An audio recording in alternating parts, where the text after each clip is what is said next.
네, 안녕하십니까. 그리고 이 토론에 참여할 수 있게 해주셔서 감사드립니다. 전사재 교수님 발표 말씀 잘 들었고요. 김정동 교수님 토론 많이 배웠습니다. 그리고 상도각계의 대선배이신 최준성 교수님 모시고 함께 토론에 대해서 더욱더 영광이고요. 저는 축구의 비유를 이렇게 하겠습니다. 지금 제2금융권 대주주 적격심사에 하면서 일을 하다 보면 또 운동 경기를 하다 보면 룰에 어긋나는 경우가 있죠. 그럼 왜 그렇게 되냐? 축구 선수가 오래 시키려고 하다 보면 그런 일이 생길 수 있다고 합니다. 그리고 상대방이 공격해 올 때 수비를 하다 보면 그런 일이 생길 수 있다고 합니다. 저는 이제 드로잉을 잘 못해요. 드로잉을 골라인 아웃, 골라인 벗어났을 때 상대방이 잘못했을 때 우리가 집어서 우리 편한테 던져주는 건데 공을. 그래서 제가 이제 집어서 축구를 하는데 그래서 자꾸 반칙을 당합니다. 그래서 만약에 반칙을 당하는 경우에 저를 만약에 밖으로 나가라 축출을 한다면은 겁이 나서 아예 공을 못 잡을 겁니다. 드로잉 자체를 못 할 거다. 그런 생각을 하게 되는 거죠. 그래서 마찬가지입니다. 이 하나의 잘못이 있을 때 그에 상응하게 벌을 주는 것이 책임의 원리라고 하죠. 형법에서 그렇고 우리 법 전체의 법칙의 원리입니다. 인데 지금 제가 알기로는 결론적으로 이것이 너무 지나친 처벌 아닌가 그런 생각이 듭니다. 제가 마련한 내용을 중심으로 말씀을 드리겠습니다. 결과적으로 저는 결론적으로 비위헌의 가능성이 크다고 보고요. 이것은 포퓰리즘 입법안이다 이렇게 평가를 합니다. 그 이유가 몇 가지 있는데요. 첫 번째가 은행과 비은행의 차이가 있는데 이 부분을 무시했다 이렇게 봅니다. 은행은 보험, 증권, 신용카드 다 합쳐서 우리가 금융권이다 이렇게 얘기를 하고 금융감독원, 금융위원회 감독을 받습니다만은 그러나 기본적으로 은행은 수신 기능이 있고 여신 기능이 있고 환 기능이 있고 그러잖아요. 그런 것부터가 다른 겁니다. 보험, 증권, 신용카드 다른 건데 이런 부분을 전혀 고려하지 않았다 생각이 됩니다. 우리 금융지주회사법이 있는데 금융지주회사법에서도 은행과 증권사, 보험회사, 신용카드사 이런 차이에 착안해서 규제를 달리하고 있거든요. 그리고 두 번째 기본권을 결과적으로 제한하는 것인데 대주주 자기유지 요건 심사를 하고 횡령이나 배임이 있을 때 자기를 박탈하도록 하고 지분 배경을 강제하는 것은 그 기본권의 재산권의 자유를 제한하는 거 아닙니까? 그런데 그러려면 기본권의 목적에 부합해야 됩니다. 우리 헌법상 37조 2항에 의하면 기본권 제한을 할 수 있지만 그 목적에서 국가안전보장 질서유지 또는 공공복리에 적합해야 됩니다.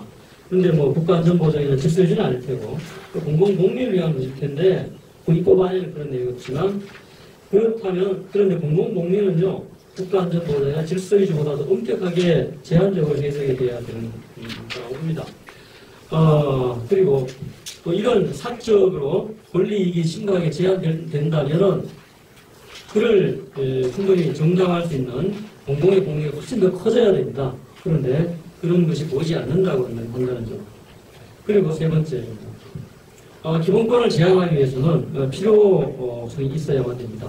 그리고 그 제한이 불가피해야 되고 필요 최소한을 거쳐야 되는 것인데 형법 등에서 이미 처벌이 되었는데 추가적으로 보유주식을 강제 매각할 필요성이 있겠는가 하는 부분이고요. 이것은 기본권 제한을 최소 필요에 그쳐야 한다는 원칙에서 벗어나서 책임을 확장한 것이 아닌가. 그리고 왠지 대주주하면은 우리도 사회생활을 하면서 왠지 모르게 나와 다른 별세계에서 사는 사람이니까 좀 혼내도 좋지 않느냐 이런 생각을 하기 쉽죠. 저도 그런 생각을 할 때가 있습니다. 그러나 그것은 그야말로 포퓰리즘이다 그런 생각이 들고 대주주라고 해서 가불성을 최대한 확장할 수 있겠는가. 사회적 보호가 아닌가 그런 거죠. 법치주의 기본과 평등권에 어긋난 것이라고 하겠습니다. 그리고 네 번째입니다. 기본권의 제한의 비례성과 관련해서 기본권을 제한하기 위해서 비례성 원칙을 지켜야 되는데 적격성, 필요성, 비례 가능성 이런 것이 충족이 돼야 됩니다. 그리고 형법, 특정경제법, 경제범죄 가중처벌법, 상법 등을 위반할 가능성은 기업 경영에서 항상 상정을 한다는 점.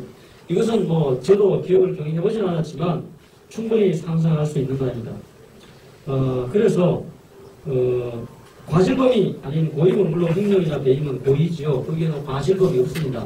그렇긴 하지만 고의라고 해도 이것이 과실과 구분하기 어려운 경우가 상당히 많습니다. 미필적 고의와 뭐 과실, 뭐 인식 있는 과실 어떻게 구분될 거냐 이런 구분도 어렵고 그 다음 입증도 배임 횡령의 경우에 재산범죄의 경우에 어려운 부분이 있고 그 횡령과 배임죄의 재산법의 성격이기 때문에 행위 아주 다양합니다. 아까 전삼현 교수님께서 말씀하신 그 부분인데 배임죄 구성 요건을 보면은 자기가 어떤 사무에 그 담당이 있어요. 사무를 집행함에 있어서 그 임무를 위반하는 행위로서 재산 이상 이익을 취득하거나 제3자로 하여금 이익을 취득하게 하는 것인데 그 부분에 아주 다양한 행위 태양이 예상이 되는 거거든요. 그리고 가불성 판단이 어려운 부분이 좀 있습니다. 그리고 우리 판례를 보면은 상당히 배임죄 아까 전선희 교수님 말씀하신 부분입니다만은 배임죄의 성립 요건이 어떻게 해석되어야 할 것이냐에 대해서 아주 다양하게 신축적으로 해석을 하고 있어요. 그런 부분이야말로 불안하게 하는 요소가 된다라고 하는 점입니다. 그리고 다섯 번째, 포퓰리즘 입법의 대표적인 예라고 저는 표현을 했습니다. 왜냐하면 이것이 법률적인 필요에 의한 것이 아니라고 저는 보기 때문이죠. 저축은행이 사회적 무리를 크게 일으켰습니다. 그리고 저하고 뭐 왕년에 대학을 같이 다닌 그 사람 중에는 자기가 그 저축은행 대주주가 돼서 회장이 돼서 뭐 국민을 고통에 몰아넣은 주범 중에 하나가 됐다고 하는 사실은 가짜 대학생이라고 해서 신문에 크게 만들고 있습니다. 저희 대학 같이 다녔거든요. 저도 그런 걸 보고 엄청나게 분개를 했죠. 제가 만약에 은행에 저축은행에 뭐 5천만 원, 5천만 원, 3천만 원 입금을 했는데 속았다. 내 원금을 날렸다. 그럴 것 같으면 나 당장 1인 시위를 뭐 1년 내고 할 겁니다 아마. 예? 그렇게 큰 고통을 주는 사람이 있다면 정말 이건 있어서는 안 되는 일이죠. 그런데 이 입법은 법률안이 보이는 것은 바로 그래서 보이는 것이라고, 그래서 마련된 것이라고 보기는 어렵다. 그런 생각이 들고 이것은 상당히 정치적 수요에 맞춘 것이 아닌가 이런 생각이 듭니다. 물론 이건 추측입니다만은 그런 개연성은 충분해요. 그 시기적으로나 여러 가지 동기로나 보면은 이 정치적 수요에 즉 표를 얻기 위해서 이런 입법안을 마련하는 것이라면 우리 추측이 맞다면 이거는 정말 위험한 것이다. 이런 생각이 듭니다. 물론 한 국가에서 한 공동체 내에서 폴리틱스 이 역할은 대단히 중요합니다. 중요하지만 그러나 그럼에도 불구하고 한 공동체 내에서 국가 내에서 부분 사회의 자율성을 인정하지 않으면 숨막혀서 죽거든요.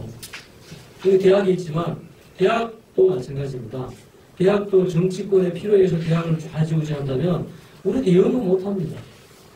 학생 가르치지 못합니다. 그런 환경을 보장해주지 않으면 안 된다고 하는 거예요.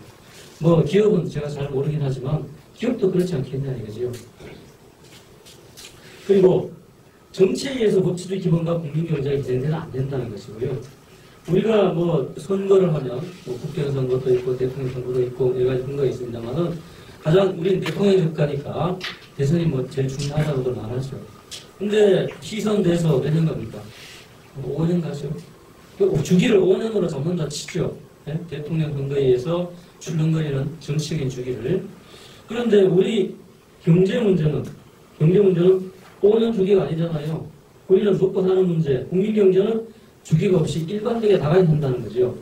그래서 결국은 우리 5천만 국민이 살아야 되고 8천만 한민족이 지금 아시아, 한중일 갈등이 이렇게 심각한데 여기서 살아나기 위해서는 이렇게 한가하게 법 때문에 우리를 못 살게 볼 때가 아니다. 이런 생각이 듭니다. 그 다음에 3번에 19페이지 보시면 국제 경쟁력이 상당히 약할 거다. 뭐 이런 얘기입니다. 그러니까 참 우리 전삼년 교수님하고 뭐 일부 공통된 얘기가 있습니다만 뭐 우리 이름도 상당히 공통됩니다. 전삼년 교수님하고 저는 전 의원이니까 이름이죠. 그 남들은 이제 사촌 아니냐 그러는데 절대 그건 아니에요. 그래서 코드 맞춘 거 절대 아니고요. 이제 독자적으로 판단해서 연구하고 이렇게 발표하고 합니다. 그런데 우리 전 교수님 말씀하신 이외의 다른 부분을 말씀드리자면 우리 그 기업 지배구조 얘기를 많이 하죠. 우리 상법이 많이 바뀌었습니다. 특히 회사법이 2010년도에 최근에 바뀌고 2012년도 올해도 또 상법 바뀐 부분이 있고요. 그리고 상법 교수들은 다른 법학 교수보다 상당히 많이 바빠져야 됩니다. 그런데 그 개정의 핵심에는 기업 지배 구조론이 있어요. 그 기업, 우리 정부에도 정부 형태론이 있듯이 기업을 어떻게 그 틀을 지을 거냐, 가버넌스죠. 기업 지배 구조, 코퍼레이트 가버넌스라 그래가지고, 야, 이 사회를 이렇게 해서 되겠냐, 집행임은 어떻게 해야 되지 않겠냐, 감사제도 어떻게 되냐, 이런 이제 논의입니다. 그런 논의 하에서 결국은 우리 대주주가 어떻게 하면 주식을 팔게 해야 되지 않겠냐, 이런 논의가 나온 걸로 보는데, 그에 대해서 초점을 맞춰서 말씀드리죠. 우리 기업 지배 구조론도 우리를 유럽이나 미국이나 일본하고 똑같이 볼 수 있겠냐? 그건 아니다라고 하는 거죠. 그나마 우리 해외 시장에서 우리 기업이 요만큼이라도 경쟁력이 생기게 되는 것은 말이죠. 그래도 우리 지배 구조에 장점이 있기 때문에 그런 거 아닌가? 그런 생각을 하죠. 의사결정이 상당히 신속하고 추진력이 있고 중앙집권서원이나 책임이 다해서 누구에게 책임이 분명히 분명하죠. 우리는. 그런 점이 우리에게 오히려 장점이 아닌가 저는 그렇게 생각하죠. 그래서 이건 아주 단순하게 나온 것이 아니고 결국 우리의 문화와 역사적 습속, 5천년 동안 우리는 이러한 전통이 있기 때문에 그게 우리한테 들어가는 거예요. 기업 문화에. 그런 면이 있지 않은가. 제가 그래서 사실은 상당히 기업 지배 구조론에 대해서 좀 역사적으로 문화적으로 연구를 해볼까 생각을 해서 저는 집행임원에 대해서 내 논문을 쓴 적도 있던데 그 이후에 계속 하지는 못했습니다만 그런 관점에서 접근할 필요가 있다. 그런 생각이 들고요. 주식을 분산하는 것만이 가장 이상적인 것은 아니다라는 생각이 들고요. 물론 그리고 시장에서 가장 잘 쓸권을 내는 지배구조가 가장 이상적인 지배구조다. 이런 생각을 하죠. 그리고 1인 구조 주주나 과점 주주가 지배권을 남용하게 되고 그렇게 되면 그에 상한 도끼로 처벌하게 됩니다. 하나의 잘못을 범했다고 해서 그 사람 존재 자체를 부정한다면 그런데 드로잉 반칙을 했다고 해서 그 선수를 퇴장시킨다면 그걸 안 하게 되죠. 거기 나서 축구 선수가 축구를 못하게 됩니다.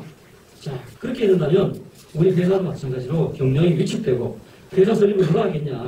유능한 경영이 누가 기업을 운영하겠는가. 그리고 우리 현재 그 경제 환경 자체가 무한 경쟁의 세계 경제의 글로벌 시장에 편입되어 있죠. 기본적인 변화를 추구하고 혁신을 찾아야 되는데 그러한 명확한 사정에서 살아남기 위해서는 우리는 이런 아니라 생각까지 안 되겠다 이런 것입니다. 그래서 이런 환경을 외면하고 있고 우리 백년대계에 생각이 미치지 못하는 것은 참 우리 잘못이다 그런 하게 될 수밖에 없습니다. 기업이 하는 일은 물론 다 잘하는 것이 아니죠. 그러나 기업이 하는 일이 잘 돼야만이 가게도 살고 국가 재정도 세금을 어디서 받습니까? 법인세가 제일 중요하잖아요. 청년 일자리도 대학생이 그렇게 기업체가 잘못한다라고 한 청년 중에서 반기업적인 시기하는 거 봤습니다만 결국은 자기들이 취업을 하기 위해서는 대기업에 가야 됩니다. 그 다음에 노인들의 복지 문제, 출산료 저하로 인한 성장 공격의 문제 이런 문제도 결국은 서로가 잘 돼야 된다 이런 생각을 하게 됩니다.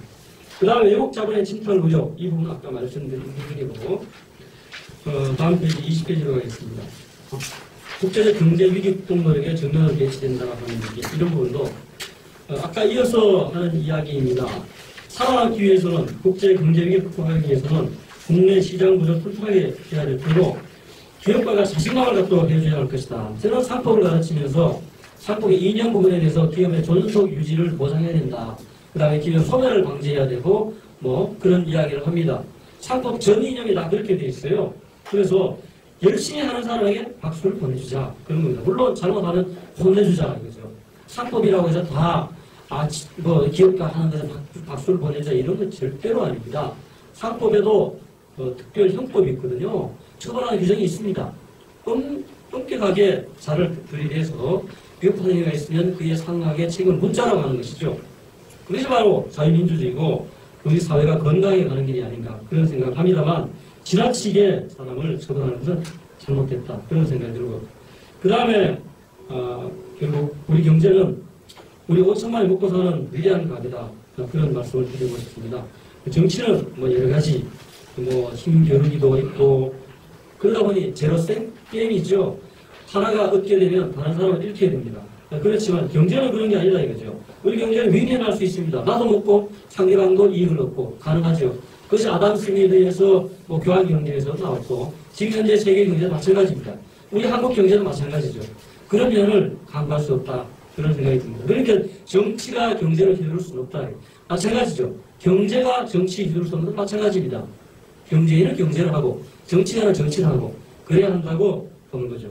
그리고 이제 향후는 대외 교육 환경 자체가 무역에 의존해서 경제를 진정할 수 있는 과거 70년, 80년처럼 그렇게 할 수 있는 시기가 지났다. 그런 생각이 들죠. 결국 내수를 튼튼하게 해야 하는데 이렇게 해서 내수를 공고히 강건하게 할 수 있겠는가 그런 생각이 듭니다. 그리고 횡령 배임만으로 대주 경영을 탈취당할 수 있다 생각한다면 말이죠. 주주는, 특히 제주주는 투자를 안 하게 될 거예요. 자기 방어에 골몰하게 되고 결국 이것은 장단기 투자 감소로 이어질 거다. 그런 생각이 듭니다. 그래서 만약에 그런 사태가 생긴다면 외국의 경쟁사는 이런 허점을 놓칠 리가 없을 거다 생각을 하게 됩니다. 이건 민의를 반영하기 위한 민주주의가 민주주의는 바로 민의를 반영하기 위한 것인데 이건 바로 민주주의 하는 것이 아니다. 그런 생각을 듭니다. 고대 그리스에서 민주주의가 최선의 제도라고 생각했지만 사실은 그때 그리스의 시작에서도 철학자들은 중우정치, 선동정치로 부를 것을 상당히 많이 염려했고 실제로 고대 그리스에서 그런 일이 많이 일어났죠.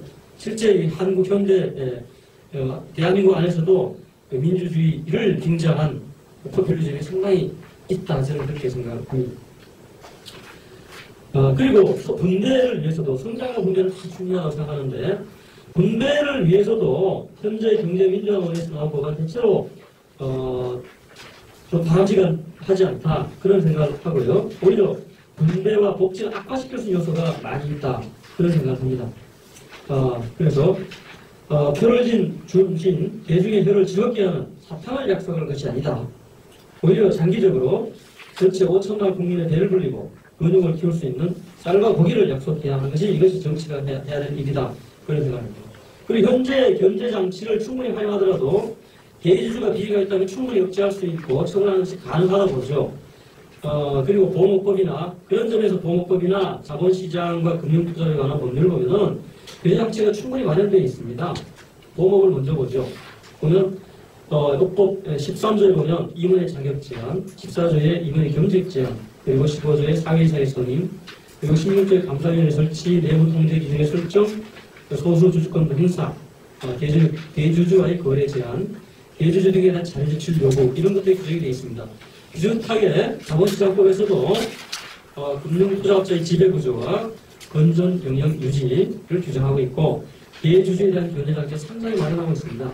이렇듯 기존의 법규가 충분히 규제하고 있음에도 별도의 강력한 법률을 또 제정할 필요가 있는지 의문입니다. 그리고 결국 이것은 외국 입법률가 거의 없다.